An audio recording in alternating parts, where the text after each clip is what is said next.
17 বছরে যে গুম খুন এবং নির্যাতনের শিকার হয়েছেন তাদের পরিচয়টা কি? তারা ইতিহাসের কোথায় থাকবেন?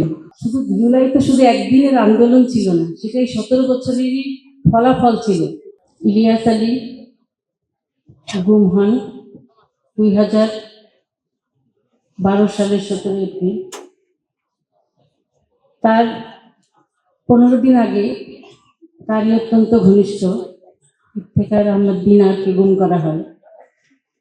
ইফতেখার আহমেদ দিনারকে গুম করা হয় আসলে একটি টেস্ট কেস হিসাবে, যেটা আমরা পরবর্তীতে বুঝতে পেরেছিলাম। ইলিয়াস আলীকে গুম করার আগে তাকে গুম করা হয়েছিল। তো গুম নিয়ে আমরা অনেকবার অনেক কথা বলেছি। গুমের শিকার পরিবার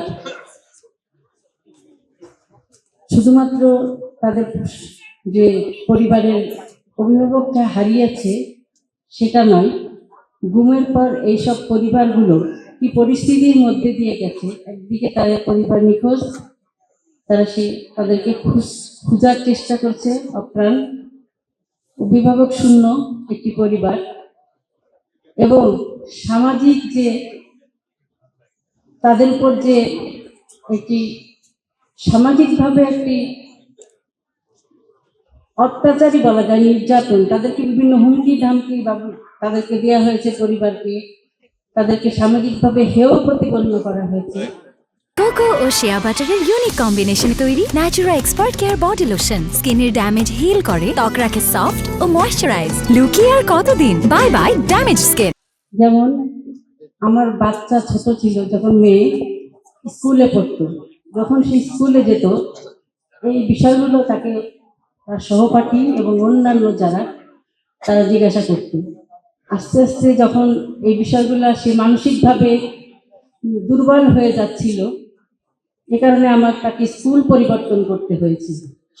এছাড়া আমরা যখন বিভিন্ন পাবলিক প্লেসে গিয়েছি, বিভিন্ন মানুষের মন্তব্য, বিভিন্ন মানুষের কথা, এগুলো আমাদের সহ্য করতে হয়েছে।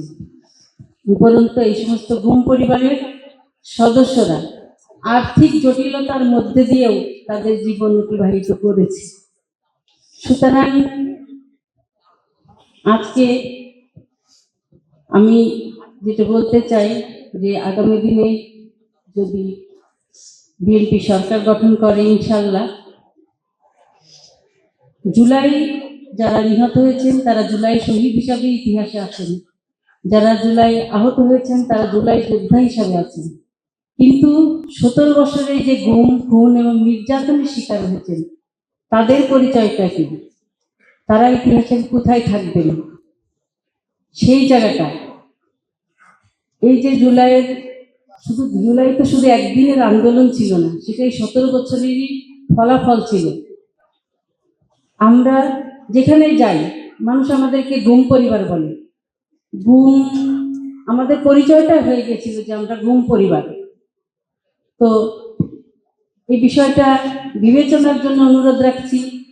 আর গুম পরিবারের যারা আছেন তাদেরকে পুনর্বাসনের একটি দাবি থাকছে, যে পরিবারের সদস্য যারা আছে তাদেরকে পুনর্বাসন করা যায় যাতে, এবং ন্যায় বিচারটা যাতে প্রতিষ্ঠিত হয়, এবং বিচার যেন কোনো অবস্থাতেই কোনো কারণেই বাধাগ্রস্ত না হয়। আগামী দিনে মাননীয় চেয়ারম্যান মহোদয়ের কাছে সেই প্রত্যাশা রাখছি।